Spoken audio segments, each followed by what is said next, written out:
क्या गइलो ठीक है बाप रे बाप तो हम ना पिए बचिए पैसा तारा से कौन नती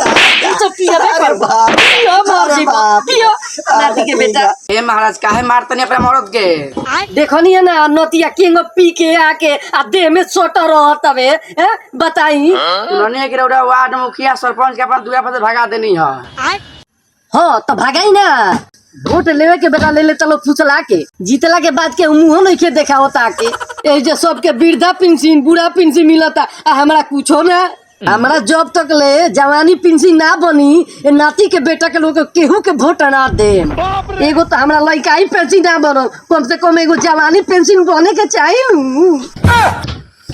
ए मार लइकाई पेंशन होला ना होला आ लइका सियान हो जाला त वोट लिया ना बताओ है जवानी के का फायदा जबकि कोनो लाभे नहीं के मिलो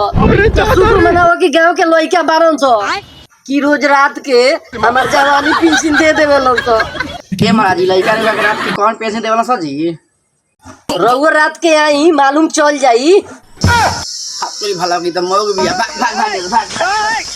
काहे जाता नहीं आई ना रउआ इंटरव्यू के फायदा उठा ली अरे आई बारा इंटरव्यू ले